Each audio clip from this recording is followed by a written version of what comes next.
Fala, turma! Bem-vindos! Mais um episódio, o segundo episódio de uma série de 4 do nosso Cybercast, um podcast ou videocast voltado para a nossa comunidade de parceiros, integradores, Cisco, para a gente discutir um pouquinho o cybersecurity, o momento, o mercado, necessidades, tecnologias. Eu, Fábio Pique, estou aqui com vocês hoje, junto com o meu parceiro, Flávio Costa. Flavião. Bom dia, galera. Bom dia. Sejam bem-vindos novamente, né, ao nosso segundo episódio desse maravilhoso podcast, Cisco Cybercast. Né, Nossos convidados de honra. Nome completo. Jorge Almeida, bem-vindo. Poxa, muito obrigado. Um prazer estar com vocês aqui nessa roda com meus amigos. Fernando Zamay, bom dia. Bom dia, turma. Obrigado pela oportunidade aí de estar no... Como que é o nome? Cisco Cybercast. Isso aí, muito é bom. isso aí. Pessoal, hoje é o primeiro episódio, a gente gravou aqui com o Luiz Matos, falamos 1 hora de Zero Trust, falamos pra caramba, batemos um papo muito legal sobre Zero Trust, e hoje a ideia é a gente evoluir, dar continuidade, ampliando o nosso tema, falando um pouquinho de SASE, Security Access Service Edge, nesse mundo de acrônimos que a gente vive em cybersecurity. E aí eu queria começar colocando aqui na mesa uma questão básica. O que para vocês é SASE? Na verdade, antes da gente começar, só queria dizer um negócio. Muito obrigado a galera que assistiu aí o primeiro episódio. Bastante comentário positivo, muitos elogios ao nosso convidado, né? O Penta CCE. O Brasil é Penta e o Luiz também, né? Em CCE, Luiz Matos. Então, obrigado por acompanharem a gente também nesse segundo episódio, nessa saga aí de 4 episódios de podcast. Espero que a gente continue e consiga fazer mais, né? Vamos ver, tudo depende aí de vocês apoiarem a gente, compartilharem essas informações e darem as suas sugestões e opiniões também. Dá o like. Dá o like, deixa o like. Não, peraí, tem a parte do clica no sininho, põe o...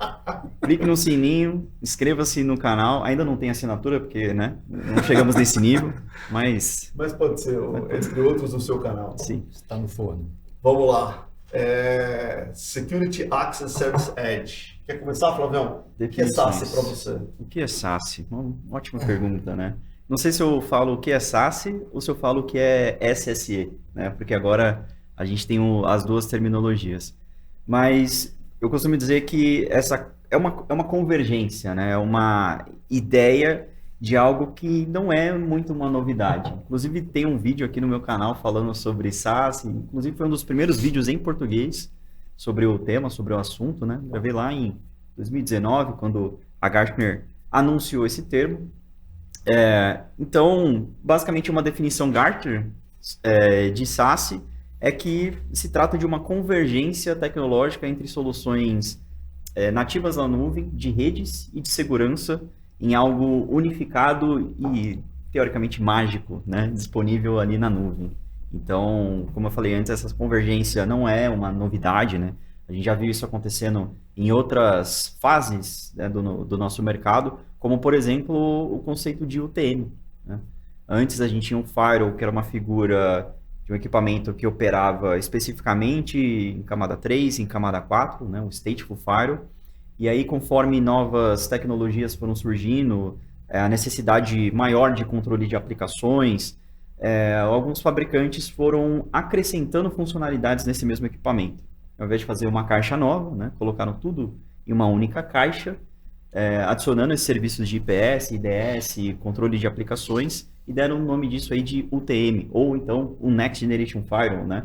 Agora a gente está nessa tendência de Next Generation Solução de Segurança na Nuvem, que é o famoso SaaS. Né? Então, uma visão simplificada aí é o que eu entendo sobre o conceito.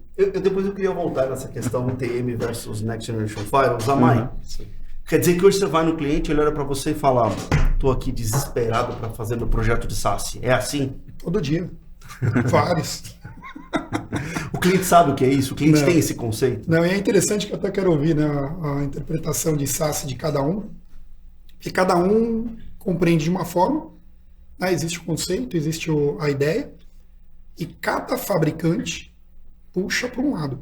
Né, aí começam as distorções, né, daquela ideia original, e aí vem uma carga alta de marketing também, né, o nosso mercado é um dos mais poluídos né, em marketing para direcionar a solução que eu tenho. Se eu tenho uma cafeteira só para vender, minha cafeteira é SaaS. E aí eu dou um jeito de achar uma brecha na interpretação e coloco ali. Isso cria, sim, uma complexidade. Deve ser difícil, né, para os clientes. No sentido de confusão de conceitos, né? Conceitos, né? Ou até de você, se você realmente está aderente, né? Está indo na direção, né, do conceito, da metodologia, da tendência, ou se você está entrando numa arapuca de marketing de um vendedor vendendo uma solução pontual. Né? Então, tem muito disso. Tem no TM, tem no SaaS, tem no Zero Trust, tudo isso que a gente vai falar aqui tem. E é tudo muito mais simples, né? As questões acho que são mais simples. Até olhando, né, como que cada um vê o SaaS. Pegar pela sigla, né? Secure Access. Acesso seguro. Service Edge. Né? Secure Access Service Edge. Então, de acesso seguro, de serviços de borda. Isso. Né? Então, quando a gente fala serviço de borda, é quando você está indo para o mundo externo, a internet, e aí tem uma borda que te protege. E o que é interessante é assim, né?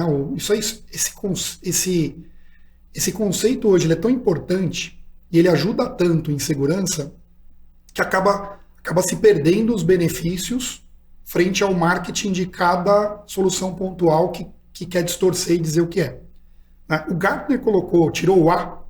O Gartner teve que tirar o A do Access porque ele viu que no mercado ninguém estava preparado para falar de acesso e falar de segurança. Eu acho que essa que é a verdade. Então, primeiro jogou o conceito original. Cara, fantástico. O que o conceito prega? Ele endereça alguns pontos.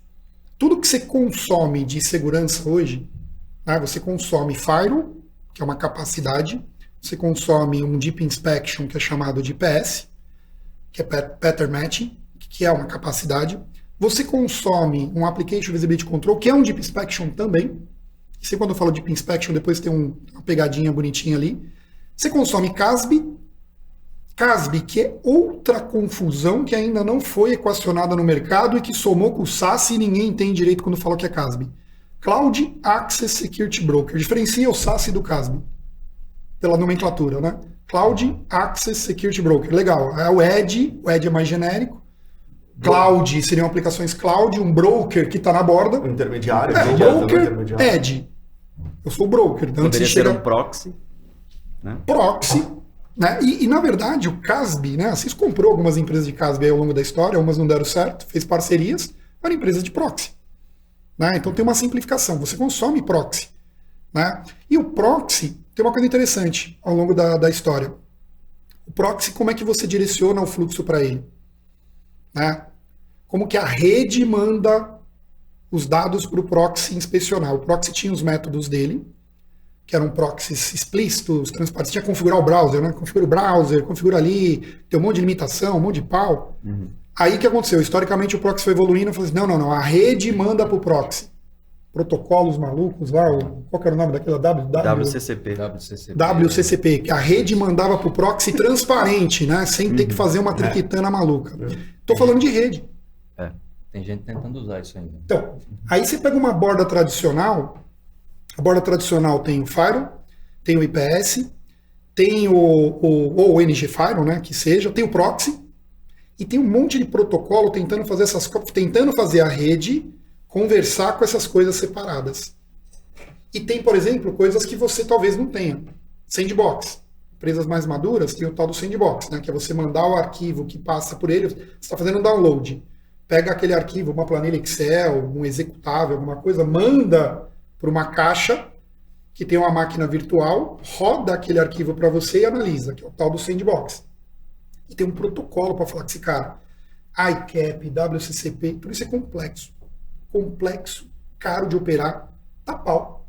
A verdade é que dá muito problema. Operar uma borda tradicional em appliances, né? Tudo isso indo para lá, voltando, DLP, põe o DLP também. DLP também tem uns protocolos para... E cada um de um vendor. Poderia ser também dentro do conceito de CASB, né, teoricamente. Sim. CASB é interessante. Toda vez que alguém fala, eu quero CASB, defina CASB. O que é? Aí você vai ver, isso aqui é um proxy, né? Isso aqui é um... CASB começou pela ideia do que é Shadow IT, né? De você fazer. Então, assim, em geral, né? Como a gente está falando do SaaS, né? O conceito. eu tenho um monte de capacidades para consumir. E aí tem um ponto interessante, aí tem, talvez acho que é o maior pulo ali. A gente citou aqui várias caixas. Firewall, PS, Proxy, Sandbox, esqueci mais alguma? DLP, talvez. DLP tem caixa também separada. E aí esses caixas todas ali com protocolos malucos que dão pau, que mexem na rede, são protocolos para pegar da rede. Rede, manda esse negócio para cá para passar lá e voltar, né, para inspecionar. Por que tem caixas separadas historicamente? Por que eu tenho uma caixa de Firewall, uma caixa de PS e uma caixa de... E quando eu falo caixa, é CPU e memória. Né? CPU, memória, banda, disco e etc. Por que eu tenho um poder computacional separado para cada caixa? Que é uma verdade que ninguém quer admitir, que toca o TM. Né? É engraçado que assim, todo mundo brinca e sacaneia o TM, como é o pato. Tem asa, não voa, tem nada dele, não nada. Todo mundo sabe que, na verdade, se você tentar usar o TM com tudo que ele oferece, ele não funciona. Por quê?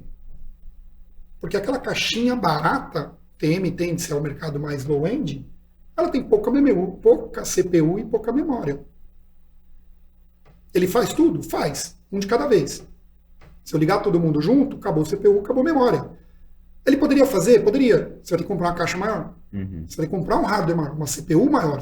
Os gamers sabem disso, né? Você quer um jogo aí, o simulador, a placa de vídeo, sei lá qual aí, da NVIDIA, você está comprando mais CPU e mais memória na sua placa de vídeo, para processar melhor o seu jogo. E o jogo de segurança, todo mundo sabe, sacaneia o TM, mas continua colocando RFP de comprar o TM. Continua colocando RFP com todas as capacidades, excluindo players muito bons em alguns cenários, e comprando a ilusão. Porque no final ele sabe que ele não vai conseguir usar. E aí tem um ponto importante. Eu citei porque que cada um tem uma caixa, porque tem CPU e tem memória. Toda vez que a gente falar Deep Inspection, puxando, né, para a literatura, Application Visibility Control, quero saber que a aplicação está passando. É um Deep Inspection. PS é um Deep Inspection. Eu tenho que abrir o pacote, olhar dentro dele lá no Layer 7, ver tudo que está dentro daquela correspondência, né, daquela informação, e aplicar a minha tecnologia de análise, que aí a tecnologia de análise muda. Se for uma verificação de padrões por chaves, é o IPS. Se for uma verificação da cloud, é o CASB. Se for uma verificação... Só que também todo mundo ignora o fato de que aquilo é criptografado.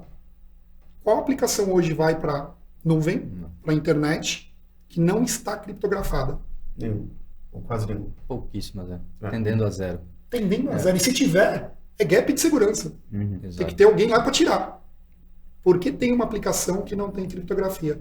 Então, esse é um tema interessante, né? O Jorge conhece muito de criptografia. A verdade é que já é difícil a aplicação criptografar. Por uma aplicação não criptografada versus aplicação criptografada, o dono da aplicação vai ter muito mais servidores para gerir chaves e poder computacional de criptografa, decriptografa, criptografa, decriptografa. Então, é uma verdade ignorada que dói. Né? Aí você vê a RFP assim, quero todas as especificações de Deep Inspection do mundo numa caixa pequena e barata, que se eu ativar o Decryption por si só, ela morreu, ela não suporta 5K de performance, e aí você vê players, né, que tem ofertas mais, e não só a Cisco, tá? Mas a Cisco tem os dois, mas e eu posso falar de UTM com propriedade, porque a gente tem 2 UTM, 3 UTM, sei lá. Todos eles têm esse mesmo desafio, porque é um desafio de computação, não um desafio do fabricante. Tá? Quando você pede tudo isso e você exclui as ofertas, como que é o nome quando fala assim, eu tenho uma oferta compreensiva, né? Um comprehensive, tem uns marketing bonito, né? Sim. Sei lá, o cara criou uma oferta compreensiva para aquilo que você usa. Esse é o conceito, por exemplo, da Merak. A Merak foca nos 80% daquilo que você realmente precisa, né? Balanceado para que você use os 80%. Aí você pede uma especificação de 100%, você não vai conseguir usar tudo, e no dia a dia você usa 15, 20. Né? Você jogou dinheiro fora. Quem especificou assim jogou dinheiro fora. Então, aí só para completar o raciocínio desse papo de performance, de special, capacidade e redes, né, que é o acesso, que é você consumir todas as capacidades de segurança em sua totalidade. E vamos falar que decryption também é uma capacidade extremamente importante para a segurança. Se eu colocar lá um NG-File e não botar decryption, você fez tudo o que ele faz em quantos % de tráfego? 2. 2. Cara, você deixou um... E sabe o que é interessante? É um papo talvez mais importante, mais que os arquitetos deveriam se preocupar mais em pôr em prática e totalmente ignorado. Né? Totalmente ignorado do ponto de vista de RFPs que a gente trabalha, discussões que a gente tem. E aí quando você tem todas as capacidades, né, sem se preocupar, né, sem se preocupar com a caixa, eu vou fazer a aquisição das capacidades como um serviço. Essa é a grande sacada. Eu vou contratar aquelas capacidades como uma subscrição, vou pagar por mês, baseado no número de usuários, baseado na banda, baseado em alguma forma comercial coerente. De forma modular também, né? Modular, por capacidade, por consumo de capacidades de inspeções que fazem sentido para a minha empresa naquele momento, né? O sentido é de acordo com o momento, a realidade, que unifica a rede. Por que rede? Porque eu tenho que mandar esse fluxo para a internet. A sua rede, né? Quando a gente fala de uma nuvem, então eu vou mandar para a internet. Como? Alguém tem que configurar a rede. Como é essa configuração? Essa configuração é complicada, ela é difícil, ela pesa na caixa, né? A pessoa ignora a rede. O Gartner tem que tirar o A do Access, porque pouca gente eu tenho ofertas de SaaS com rede. O cara tem oferta de SaaS sem rede. Me mande o fluxo. Quem é um cara de segurança que já tinha essa pegada de mande o fluxo? Proxy. Proxy já tinha todo um esquema lá de mandar o fluxo para ele e aplicar as inspeções. Aí passava por todas as inspeções. Então, no final, quando você olha, né, o maior benefício que eu vejo de SaaS é você consumir as capacidades de segurança em sua totalidade como serviços. E quando eu falo como serviços, ele tem que funcionar. Não tem essa do protocolo entre o firewall e o proxy não funcionou, que é o WCCP. Se não funcionou, o vendor que está lá, botou um capô na nuvem, ele que se vira para resolver. Existe um ganho de OPEX monstruoso em ter SaaS frente ao tradicional, on-premises que seja, que não vai para a conta, porque é difícil. É difícil contabilizar quanto é que você gasta numa GMUD, quanto é que você gasta numa gestão de mudanças, né? Quantos profissionais estão envolvidos na noite para atualizar o proxy ou para atualizar o firewall. Pô, esse é um custo. Tem hora extra. Para manter a infra de forma geral, né? Que é a equação. Você fez um slide bacana. Você me mandou uma vez, acho, do churrasco. Você lembra? Fazer o churrasco. Eu não lembro exatamente a história, mas é assim: se você for organizar o seu churrasco, você tem que comprar carvão, você tem que não sei o quê, você tem que refrigerante e tal, limpar a churrasqueira, pagar a pessoa que limpa o ambiente. E aí, quando você contrata o churrasco as a service, eu não lembro se o cenário era ir na churrascaria ou não. Sim. Seria o software as a service, né? A analogia que algumas pessoas usam com pizza, com churrascaria, né? Mas para ilustrar esse esquema de responsabilidade compartilhada. Compartilhada. Que você contratou um serviço, né? Agora, não é uma discussão pequena ou simples para um cliente. E aí, Jorge, para mim, ela começa com casos de uso. Então, talvez, para você poder construir tudo isso, a gente poderia pensar nos casos de uso mais comuns para começar essa discussão. Qual que é a tua visão? Legal. Voltando no início da conversa ali, né? A origem do SaaS. O que é SaaS? Eu acho que foi uma resposta a uma mudança que o mercado estava sofrendo e continua sofrendo. Pensa bem, como que nós costumávamos trabalhar? Ir para o escritório, né? Trabalhar de lá e, portanto, lá no seu data center, que funcionava com aquela segurança de borda, né?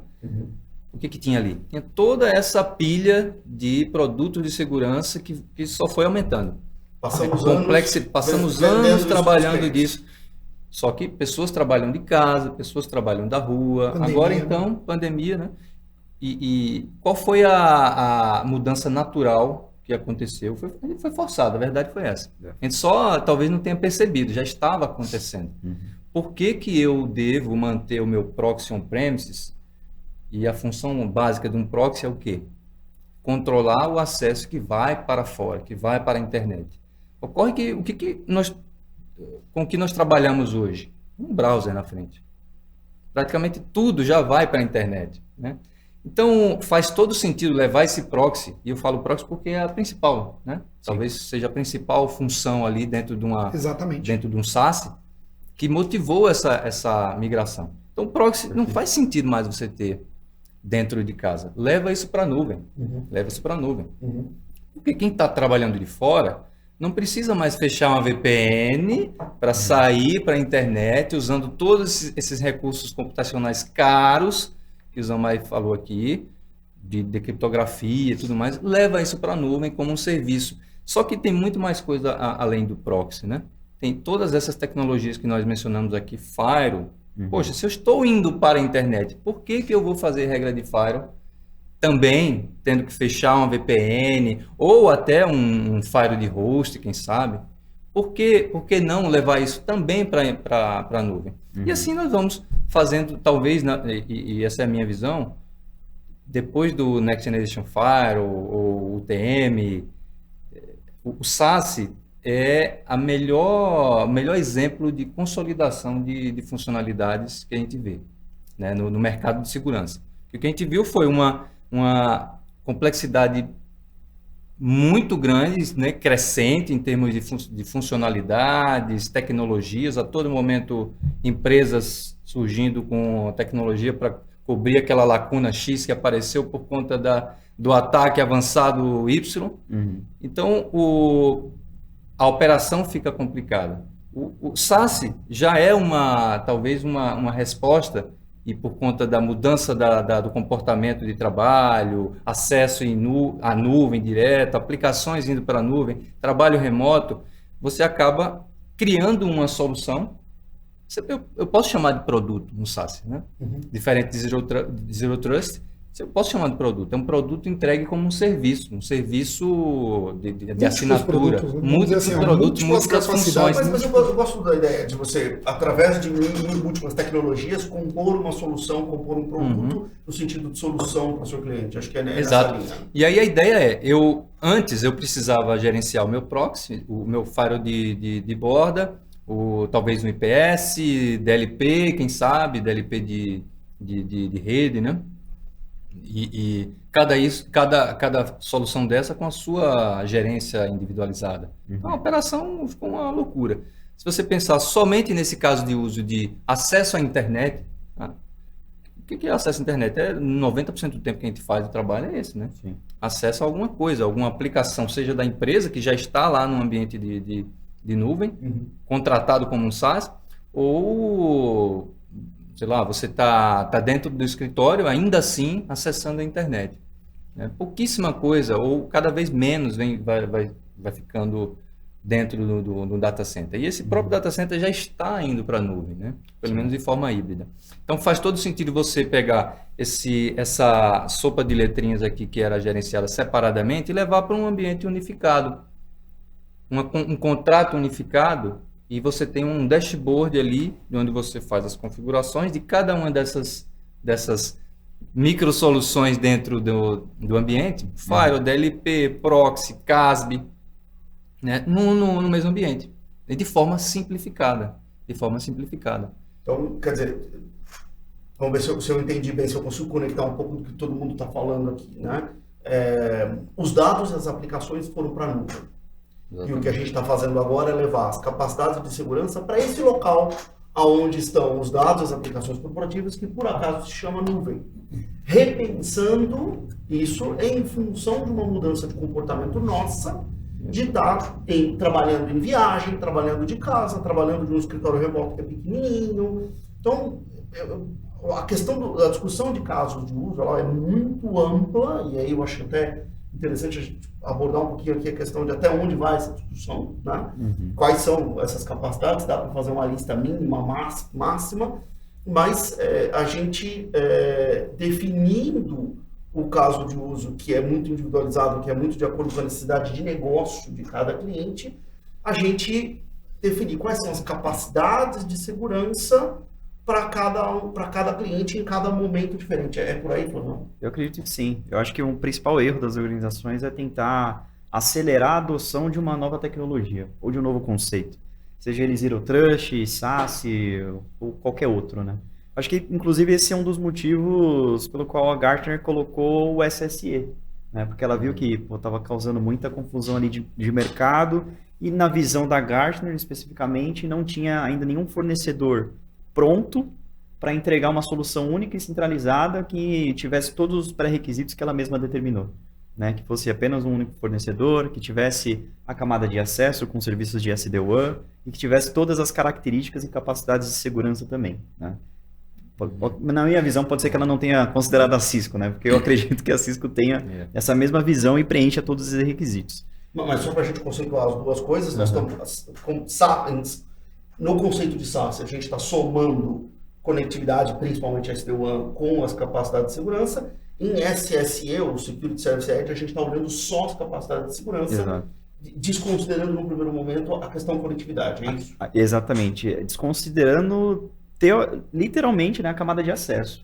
Que eu acho que pode ser um grande erro, mas ao mesmo tempo a Gartner mesmo se corrige falando que, beleza, vamos começar pelo SSE, porque teoricamente é um caminho mais fácil, né, mais simples, e mais tem uma maior prioridade, né, por se tratar de segurança especificamente. Então, invistem em SSE, porém, pensando no futuro, na adoção e na integração de uma solução de SD-WAN, ou seja, de SaaS. Esse é o ponto interessante, falando de use case, né, e simplificar. Então, tem um discurso, esse papo que a gente teve aqui, não é todo mundo que articula, né, é complexo, só que tem uma forma muito mais simples de fazer uma jornada SaaS. Né? Por exemplo, você citou que o motor, né? O principal motor, qual que seria o principal produto do SaaS? Do mais simples, aquilo que a gente tem na TI tradicional que está comprando ali, todo mundo tem, ou tem que ter, se não tiver, está grave o negócio. Mas todo mundo tem que ter esse elemento de segurança tradicional que pode ser consumido via nuvem hoje, né? Que é o proxy. Então a forma de simplificar toda essa discussão é o seguinte: toda empresa hoje precisa repensar o proxy. Quem estiver renovando o proxy tradicional, on-premises, appliance, está 10 anos defasado. Não, eu digo assim, não está 10 anos defasado. Vai dar um passo de 10 anos para trás para o futuro. Meio estranho falar isso, mas vai dar um tiro no pé. Por quê? Porque o pandemia, trabalho remoto. Acho que o principal use case hoje, que é emergencial para as empresas, é o trabalho remoto. Por quê? Todo mundo está navegando de casa. Eu só tenho um artigo, 2 dias atrás, era um artigo sobre trabalho híbrido. Um dos maiores problemas que a gente tem hoje são as pessoas acessando a rede corporativa com um dispositivo pessoal. Por quê? Porque ele está agora trabalhando em casa e não é com o laptop da empresa. É com o laptop dele. E a empresa depois dá acesso dele para dentro do corporativo. E muitas vezes porque a empresa não conseguiu habilitar o dispositivo corporativo para ser usado remotamente, né? Tem um cenário pior até, né? Ele não conseguiu mandar nenhum laptop com segurança para o cara. E as empresas que mandaram, que tem o proxy tradicional, aconteceu duas desgraças. Né? Para usar o proxy que ele tem tradicional, o cara tinha que ter uma VPN muito boa. A VPN dos caras não era muito boa. Da maioria, a VPN está... O problema não é a VPN, o problema é a capacidade. Né? Ela nunca foi dimensionada para isso, né? Não estava preparada. O antivírus ficou desatualizado. Por quê? Porque o antivírus também é tradicional. Ele tem um servidor lá dentro de casa que o cara tem que conectar nesse servidor para falar com ele. Aí o antivírus desatualiza.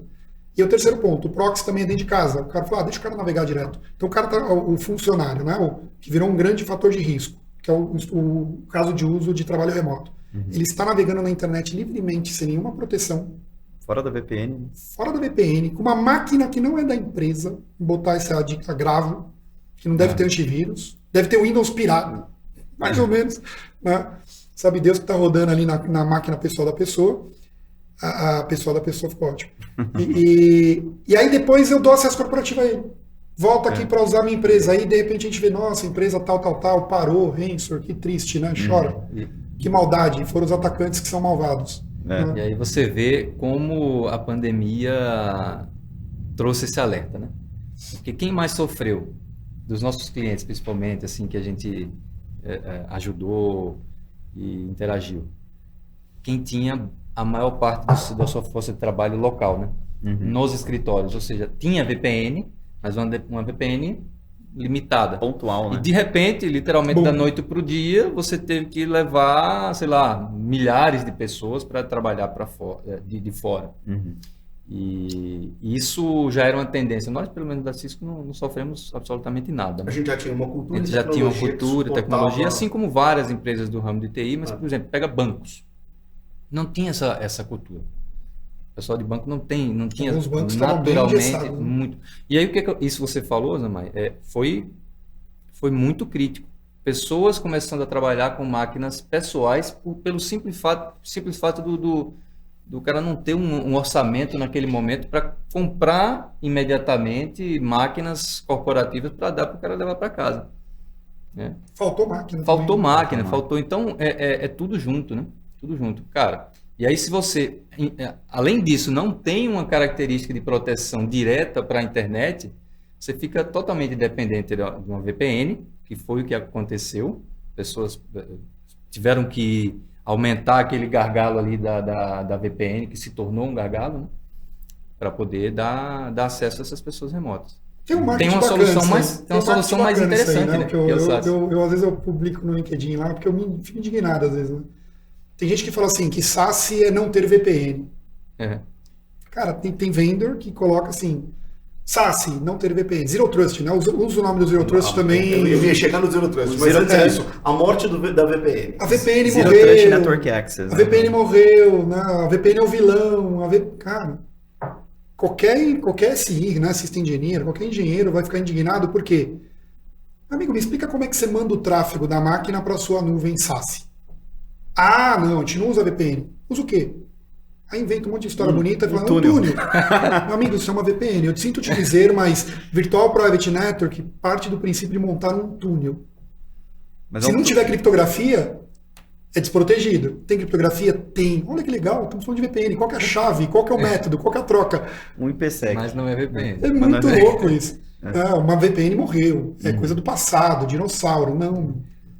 Marketing. Eu acho que é muito mais da transparência que o serviço dá da perspectiva do usuário. Como ele consome. Como ele consome, de não ter que ir lá e clicar necessariamente em um agente ou fechar essa conexão, né? Essa conexão vai ser fechada de forma automática, transparente para o usuário e vai ser estabelecida ali por alguma presença que essa máquina tem que ter. Uma entidade, né? A presença do agente na máquina exatamente. Parece que dá arrepio da pessoa, né? Muitas vezes a gente se esquece do valor que tem aquilo ali. Não é só para VPN, né? Tem uma série de outras funcionalidades ali que sem ele, você jamais vai ter. E aí os benefícios, né? O trabalho remoto acho que é o principal use case hoje, né? O estudo de caso, né? Que justificaria. Imediatamente todo mundo tem que rever a forma de trabalhar o proxy. Aí eu estimulo que todo mundo senta e vê como que é o seu proxy. O que eu tenho no proxy? Tenho decryption no proxy. Se você não tem decryption, volta aos 2%. Seu proxy está subutilizado. Ah, mas é caro comprar decryption para o proxy. Na nuvem, aí tem pegando aí o marketing, né? Performance infinita. Escalabilidade. Vamos supor que apareceu uma chave de criptografia de X mil bits lá, que é pesada computacionalmente. Não é mais problema seu, meu amigo. Você está contratando aquela capacidade como um serviço. A responsabilidade agora é de quem você contratou. Ele tem que botar 10 servidores, 20 servidores. Aí tem um outro ponto. Puxar outro ponto aqui, ó. Vai cavando, você vai achando assim. Apareceu uma empresa hoje, líder de SaaS, a campeã, top. Como é que chama? Startup Anjo. Ela inventou um IPS da noite pro dia. O unicórnio, né? Ela inventou um proxy ao amanhecer. Ela inventou um CASB do nada, botou tudo debaixo de um capô e colocou. Que IPS usa ali? Que tecnologia tá ali? Como que ele montou o Lego? Como que ele montou aquele Lego? Aí entra um pouco de confiança, né? Por exemplo, eu vou escolher um player para ir para a nuvem. Vou escolher o Zé da esquina, que tem um rack na cozinha, porque é mais geladinho, né? Pode refrigerar. Botou uma tampa na web, falou, ó, software as a service. Ou vou avaliar uma empresa que ofereça, né, confiança e responsabilidade para a minha empresa. Nota que é uma empresa fazendo negócio com a outra. Então, quando você sentar para rever o proxy, você vai buscar opções no mercado. Qual empresa vai te dar solidez, confiança, aquela que vai estar com o data center sempre up, aquela que vai te oferecer suporte, vai oferecer manutenção para o serviço que você contratou. Você vai estar agora com um vínculo muito maior com ele.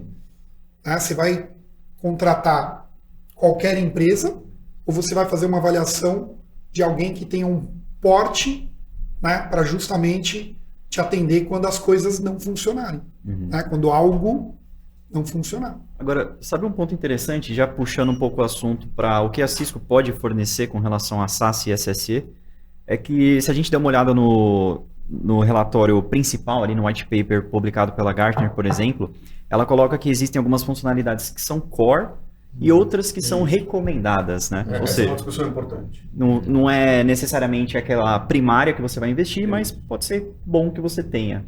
E ela coloca esse bom que você tenha, o DNS, segurança na camada de DNS. E quando eu vi aquilo inicialmente, eu falei, cara, na minha opinião, e aí era eu, analista com relativamente pouca experiência.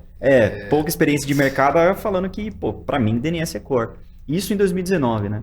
E aí, imagina eu, toda apresentação que eu ia fazer para cliente, para parceiro, eu sempre falava, a Gartner fala isso, mas eu acredito que não, que DNS tem que ser, que é fundamental, né? Teria que ser uma iniciativa, uma funcionalidade core ali no seu programa de investimento de arquitetura de segurança.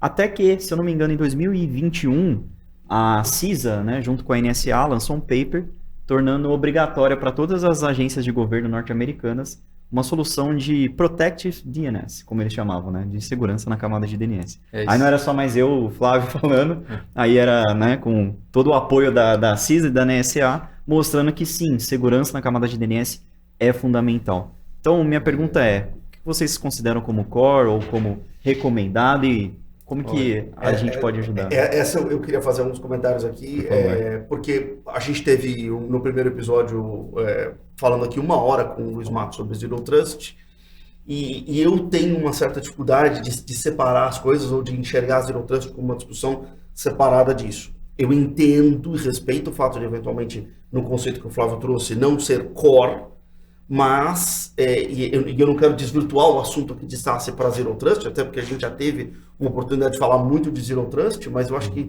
a discussão de Zero Trust ela tem que acontecer. Nem que seja para que de maneira consciente você chegue à conclusão de que ela vai acontecer em termos de implementação no segundo momento.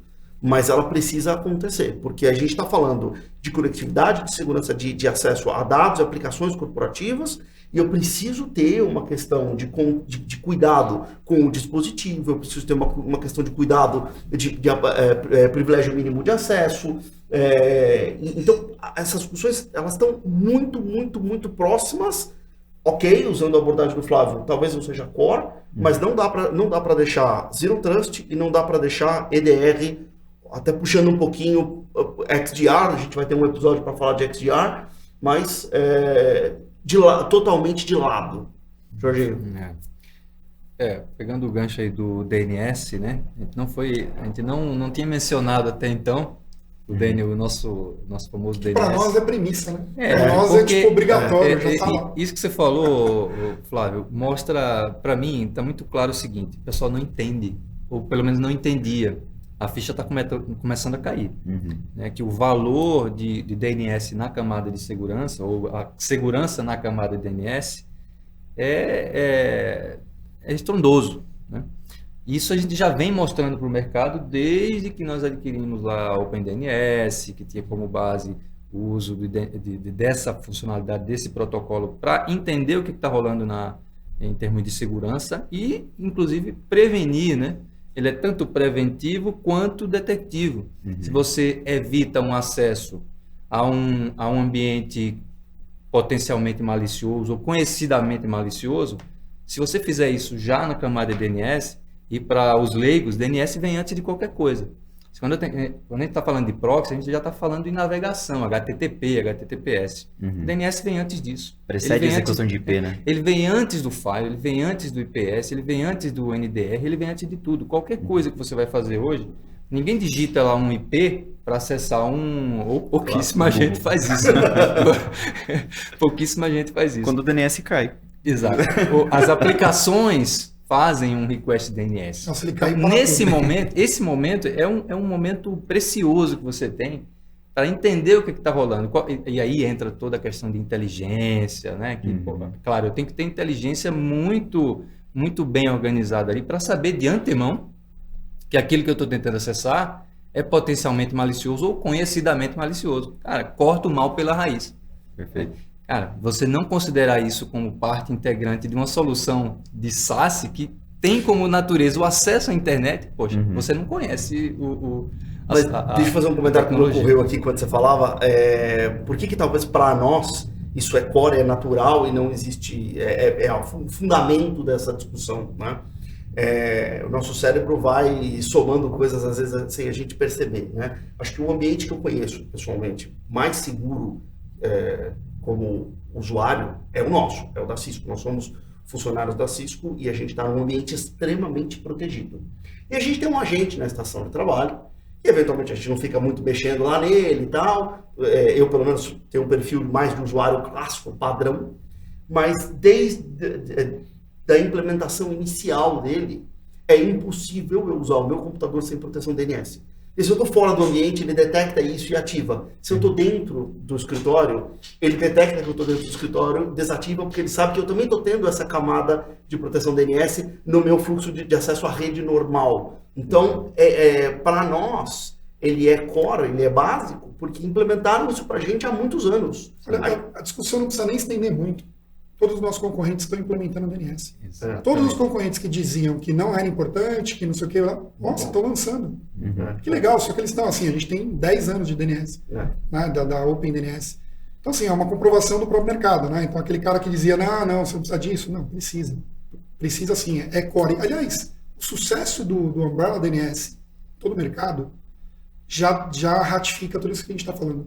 Toda empresa que coloca para funcionar e vê o valor e entende, né, os vetores, né, as ameaças que tem por trás do DNS, os benefícios que ele traz, toda empresa, ela não tira.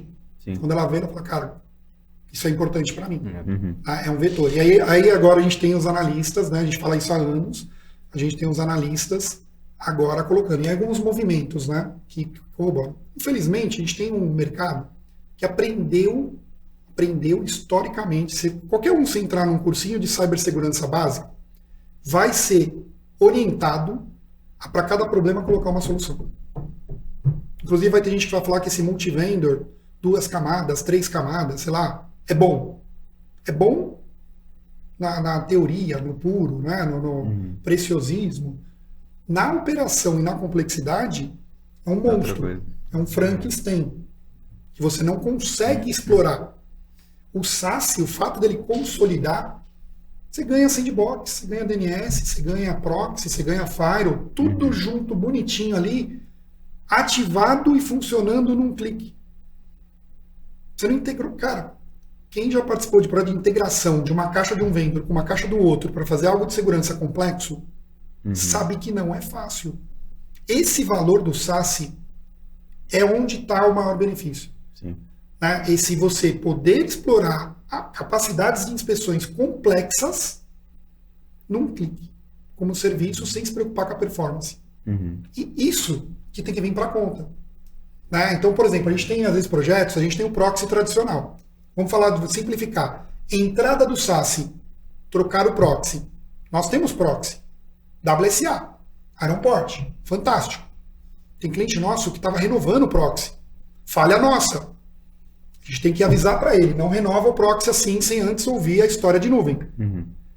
Aí você compara o preço do proxy com o preço da nuvem. Normalmente as pessoas, não, eu quero pagar mais barato, eu quero pagar o mesmo preço.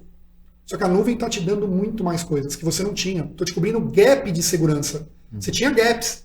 Você tinha que ter o DNS, você tinha que ter o sandbox, você tinha que ter alguma coisa ali. Para mim, o core é proxy, DNS, sandboxing e alguns recursos de CASB. Esse é o core principal. Ah, Zé, mas você não acredita em DLP? Acredito em DLP. Só que eu acredito numa estratégia de DLP um pouco maior. O DLP é um custo caro, né, para fazer feito pontualmente na rede e numa borda. É uma discussão um pouco mais ampla, envolve endpoint. Um DLP mais efetivo envolve endpoint, é uma soma de fatores. Então, na entrada da jornada SASE, né, foco no SSE, foco no proxy e foco em algumas inspeções. Aí o DLP você pode pôr no orçamento do ano que vem.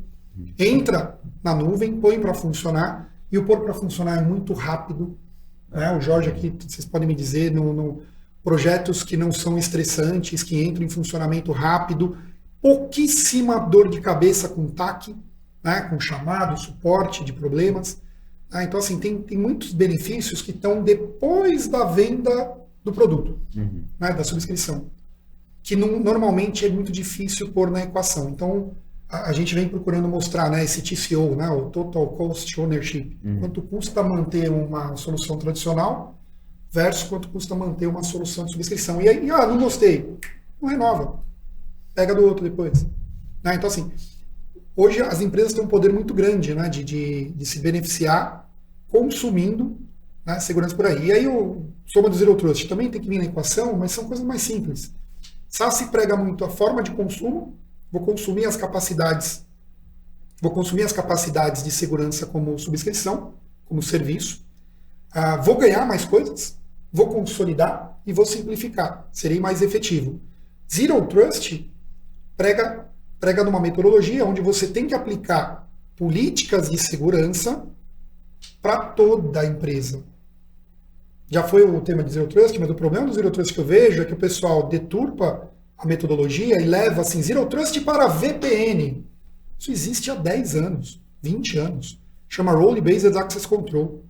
Zero Trust para máquina terceiro. Chama Web VPN, já tem há 10 anos. Só está sendo marketeado diferente. Sim. E está forçando o cliente a acreditar que ele está fazendo Zero Trust e tirar a visão de arquitetura. O Zero Trust tem que ser uma mentalidade da empresa para todo 100% do acesso de 100% das pessoas que estiverem acessando um recurso corporativo, eu tenho que ter requisitos de confiança mais elevados. Quero saber se o PIC é o PIC, se você é você. Quero saber se a máquina que você está usando é aderente ao que eu coloquei como mínimo. Se ela está com antivírus, se ela está com EDR, se ela está... Quero validar isso antes de acessar o quê? Qualquer coisa, não só a VPN. Aí que eu vejo, não, vai só na VPN aí, promove os Frankenstein, que vai botar MFA de um com o negócio do outro, e a VPN, aí a VPN vira o vilão. A VPN não funciona, é ruim, é o problema. Não, você implementou um Frankensteinzinho. Você pegou o MFA de um cara que só faz MFA, você pegou a VPN de um cara que só faz VPN, você pegou o endpoint que só faz... Você não tratou como um sistema, você não tratou como uma arquitetura aquilo. E você não cobriu o resto. E o Wi-Fi? E o cabeado? E a aplicação que vai direto para a nuvem, que passa pelo SaaS? Que nem entra na rede. Né? Então vem muito assim, se vou encarar como uma arquitetura ou se vou encarar como matar o meu leão hoje dessa noite aí, tapar o buraco porque algum executivo me cobrou ZTNA. Só que aí o que eu vejo, os executivos estão ficando cada vez mais conhecedores de cyber. Já vejo empresas que estão descendo para TI, para SI, requisitos abrangentes. Resolve o que eu estou te pedindo, Zero Trust, um tapa-buraco da VPN, misturando um Frankenstein gigante. É um trabalho um pouco mais longo. É muito mais fácil eu comprar uma VPN do que especificar e comprar uma VPN, do que especificar e comprar um projeto que eu vou ter que olhar um pouco mais abrangente. Mas eu queria fazer um comentário aqui. No episódio de Zero Trust, a gente passou muito por cima do assunto safe. E o Zamai trouxe uma questão de arquitetura que é importante a gente deixar para os nossos parceiros. Né? Então, safe, lembra que a gente comentou por cima, é uma metodologia de análise dos fluxos de negócio, dos fluxos de informação, em contrapartida ou em analogia aos fluxos de negócio da empresa. Então, você entender quais são as necessidades de negócio, quais são os fluxos de informação e quais são as capacidades que eu preciso. Um exemplo simples, a gente falou o tempo inteiro aqui hoje de acesso remoto, a gente trabalhando de casa. Então, se eu estou trabalhando de casa e a minha empresa usa Salesforce, por exemplo, eu preciso ter na minha máquina um EDR, eu preciso ter proteção de DNS, eu preciso passar por um proxy, eu preciso eventualmente passar por um CASB, eu preciso passar... Então, quais são as capacidades de segurança que entre eu e o meu computador e a aplicação em nuvem, eu preciso passar para garantir a integridade de dados e aplicações corporativas. Isso é o safe, isso é o que a gente chama de safe. E aí eu queria deixar uma mensagem para o pessoal que está escutando a gente, que a gente tem isso como uma ferramenta fácil e simplificada de construção dessa arquitetura online para os nossos parceiros, que através de um questionário você vai conversando com o cliente e ele vai te demonstrar depois num resultado gráfico. Eu estendo e parabenizo aos nossos parceiros que já articulam essa metodologia. De forma metodologia proprietária simples, também, né? Uma metodologia clean, simples, não tem nada a ver com marca de nada. É uma forma de mostrar, né, onde eu tenho que posicionar a segurança, fluxos de negócio. É um linguajar mais simples. E tem parceiros que estão articulando muito bem, e alguns clientes também, algumas empresas.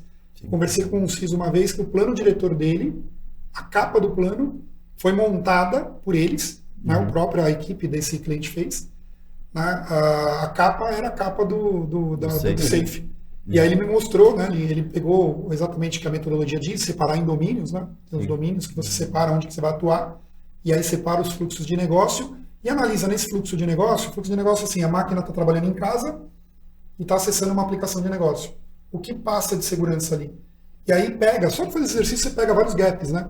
Nossa, não tem nenhum proxy aqui entre o usuário que está em casa e o cara... E aí é um método interessante, porque apesar de toda a consolidação, a gente está falando de SaaS, né? Está falando de Next Generation Firewall, né? que é necessária essa consolidação, mas a gente ainda precisa pensar nas tecnologias em si, né? E aí o Safe mostra exatamente isso. Poxa, do início ao fim, quais são as funções de segurança que eu preciso ou deveria implementar para manter uma comunicação segura, né? Dentro do que eu acredito.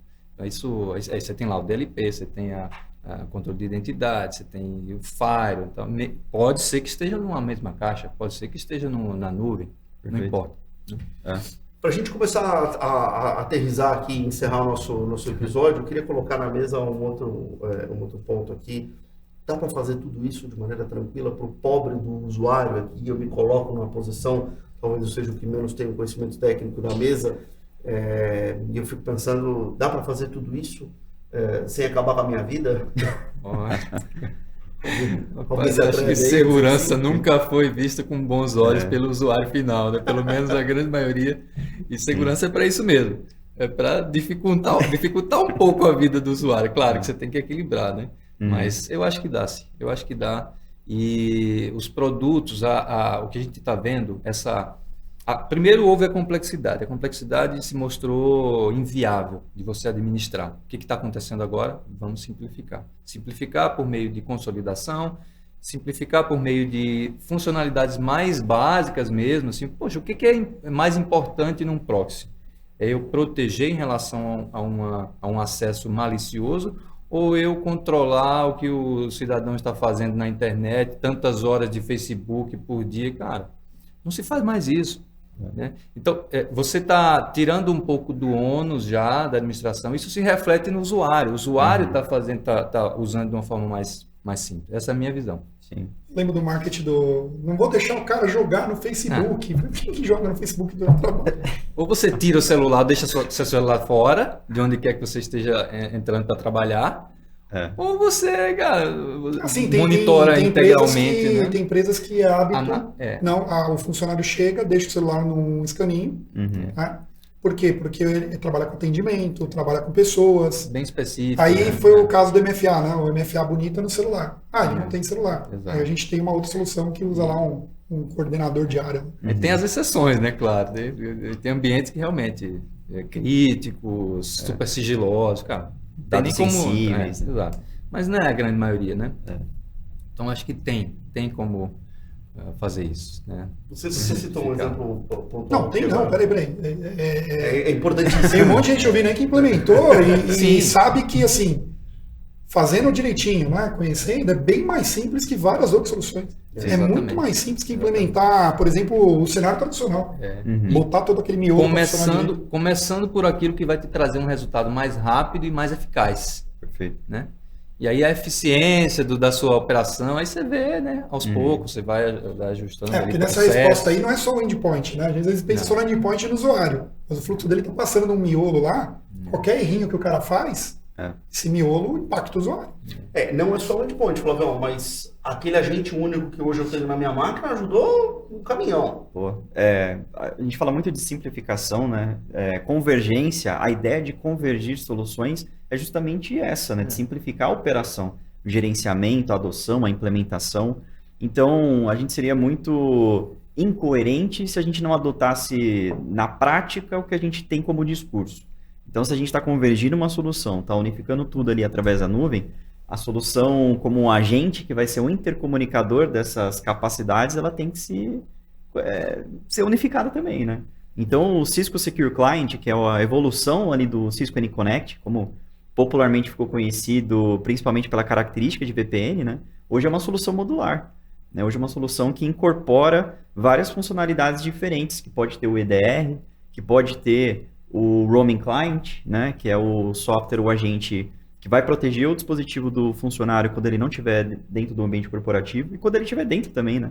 Ele tem, como você falou, as duas capacidades. Então, segurança sempre vai ser sobre essa balança entre usabilidade, experiência do usuário e segurança efetivamente falando, né? Hoje, a gente consegue ter isso muito mais equilibrado, né? Sem pender muito para o lado. Porque, normalmente, o que acontecia antigamente? A gente apertava a segurança, experiência do usuário é lá embaixo. É uma premissa básica, né? Os clientes, ninguém quer sair instalando software diferente na máquina, mais software. Eu conheci algumas empresas que demorava meia hora para ligar a máquina. O funcionário chegava, ligava a máquina dele, demorava meia hora de tanto processamento, de tanto agente, tanta coisa que tinha na máquina de segurança, né? Que visa ali controlar, mas que afetava a produtividade. Né? Então, esse balanço entre você ter poucos agentes na máquina para desempenhar, eu acho que é uma diretriz, acho que de todas as empresas, né? Não quero sair colocando mais um agente. Aí quando eu tenho um cara que é VPN, que é DNS, que é CASB, que é SIG, né? Que é proxy, que mais? Que é behavior. Análise né? de telemetria. Análise de telemetria, behavior análise, né? O que é o NDR. Agora o mercado chama de NDR. Quando eu tenho tudo isso num cara só, aí o cliente fala, pô, não precisa instalar nada, é só ativar o módulo. É só ativar o módulo, não precisa instalar mais nada. Já está lá. Ele passa a consumir o recurso. Né? E existe um gerenciamento muito forte de consumo de recurso. Naquele único caso, porque, por exemplo, se eu tenho lá 3 agentes, como que você garante que os 3 agentes não vai bater 15% de CPU na máquina? Se cada um é de um vendor. Aí se você tem um agente só com vários módulos, esse cara administra o consumo. E no nosso caso é um agente muito mais leve, né? Porque a grande parte desse processamento que ele faz está na nuvem. Né? Então, o que é melhor? Você aproveitar o processamento ali local da máquina, que tem recursos limitados, ou toda a escalabilidade e a inteligência que a nuvem já oferece. Né? Então, muito é feito fora do dispositivo do usuário. Por isso que ele é um agente tão leve. A vantagem do que o Zalmay comentou sobre você ter menos preocupação com processamento, com capacidade de processamento. Eu vou fazer um comentário final aqui, um pouco mais distante das questões técnicas, e deixo aberto a quem quiser fazer mais algum comentário antes da gente encerrar. Eu acho que para os nossos parceiros também é importante pensar, o Zalmay falou bastante da questão de consumo, como consumir, como um serviço, etc. E eu acho que essa é uma discussão de competitividade. Né? Trabalhamos num mercado competitivo, mercado de cybersecurity, e a forma como você apresenta isso para o cliente, a forma como o cliente vai consumir tudo isso, ela é uma discussão primariamente sobre a nossa ótica de competitividade. Então, ser mais competitivo ao apresentar uma solução flexível, uma solução que cresce de acordo com o que o cliente precisa, você pode diminuir eventualmente, que é pago como um serviço, que é pós-pago, que é medido de uma maneira inteligente. Então, eu acho que essa é uma discussão importante. Hoje, há muito tempo, a gente tem maneiras inteligentes de construir modelos de negócio e de consumo das nossas tecnologias muito diferentes das tradicionais. Então, que é uma discussão de competitividade. Acho que isso para mim era meu comentário final aqui importante. Sim. Isso é muito importante porque, apesar da gente produtizar o termo, né, um SaaS, isso é muito uma jornada. Uma jornada que depende do ponto de início que vai ser diferente para cada organização, para cada cliente. Então a gente pode conversar com um cliente que tem uma maturidade de segurança muito avançada, ele já tem um NAC, ele já tem um proxy, ele já tem um CASB, um DLP, mas, por exemplo, falta segurança na camada de DNS, que na verdade, acho que é a realidade de 90% das empresas que a gente conversa, né? Começar por aí, né? É meio que um coringa, né? O Cisco Umbrella como segurança na camada de DNS, que a gente comece essa jornada por ele, né? Porque a gente vê como um ponto que falta, né? Eu gosto desse discurso. Começa humilde. Começa humilde, começa pequeno, né? E vai evoluindo. Exato. E pela própria lacuna que existe nessas empresas, né? Nessa camada de DNS, é uma forma muito simples de você iniciar esse processo, né? É simples de várias maneiras. É simples porque ele não vai interferir em praticamente nada na sua estrutura. Você pode manter temporariamente seu proxy, seu firewall, tal, como nós falamos. O DNS vem antes de tudo. Aí você avalia, qual o resultado que está me dando em termos de proteção. E aí expande aquilo ali para o seu proxy, leva, por que não? E alguns benefícios básicos disso mesmo, até correlacionando e fazendo um callback aí do que o Zamai começou falando sobre o problema de ter várias caixas e fazer de segurança no hardware, né, especificamente. Quando a gente joga isso para a nuvem e a gente tem essa implementação do Umbrella como segurança na camada de DNS, pelo menos num ponto inicial, a gente tem um aproveitamento melhor de performance. Porque, como ele acabou de falar, se a gente está bloqueando um tráfego que é malicioso na camada de DNS, isso significa que nenhuma outra solução de segurança vai precisar fazer o processamento desse tráfego. Vai precisar abrir esse pacote, fazer a descriptografia. Então, a gente acaba desonorando, né, outros equipamentos que teriam que fazer esse processamento. Né? E também que um benefício implícito, né? Corta mal pela raiz. O DNS por si só ele diminui ele melhora a performance do todo. De todo o restante. Isso é um efeito que fica muito visível quando nós fazemos os testes, né, em clientes. Né? E nós fizemos vários, claro, a gama de clientes também está aumentando bastante e a gente vê, é imediato, quase que imediato, na verdade, o efeito. Né? Rapidamente você vê a quantidade de eventos, a carga nas próximas camadas vai tendendo a diminuir. Diminuir, né? Até eu acho que encontrar nessas provas de valor que a gente faz, acho que muitos dos parceiros também devem ter tido esse tipo de experiência de se deparar com um ataque já acontecendo. Né? Exato. Está em andamento. Em andamento. E o Umbrella, de dados, ataques. E aí ele entra na camada de detecção, né? E aí vai te ajudar em todo o processo que vem depois, de resposta a incidente, tal. Aliás, eu diria que o Umbrella é uma das únicas soluções que em um ataque de ransomware, por exemplo, que é mais complexo, né? Ele pode te ajudar em dois momentos. Antes do ataque acontecer depois. Durante e depois. Porque se esse ambiente já foi comprometido e ele tiver algum mecanismo de comando e controle no protocolo DNS, ele vai conseguir identificar também. Um grande exemplo, o WannaCry, 2017. Nenhum cliente Cisco com o Cisco Umbrella foi vítima do WannaCry. Algo me diz que a gente vai voltar a esse assunto no episódio do XDR logo mais. Podemos falar o dia inteiro sobre isso. Até para encerrar aqui, o que eu diria, né? Existe uma oportunidade muito grande hoje. Cyber está na cabeça de todo mundo. Todas as empresas de todos os tamanhos desesperadas, né, com isso. O que eu diria para os nossos ouvintes aqui que estão participando? Ajudem as empresas. Façam uma revisão do proxy /DNS. Do proxy. Se aquela empresa, qualquer tamanho, estiver se protegendo na navegação web num equipamento on-premises, leia-se proxy ou NG Firewall, URL filtering. Num equipamento tradicional, que esse cara teria que entrar na empresa e conectar, ele tem a oportunidade de diminuir o custo, aumentar a eficiência, aumentar a cobertura, reduzir a complexidade e simplificar, simplesmente mudando a forma de consumo do on-premises para o software as a service, como uma entrada de SaaS. O fato de ser nuvem abre o leque de empresas para quem tem 10 usuários. A gente fechou um projeto com um escritório de advocacia, extremamente crítico com as informações que eles lidam, 10 funcionários. Cisco. Uhum. Quando que você imaginou que você ia vender um proxy Cisco para 10 funcionários de um escritório de advocacia? Eles fecharam o quê? Uma subscrição de 10 usuários, Umbrella Sig, e também com EDR, né? Então ele fechou 2 pontas.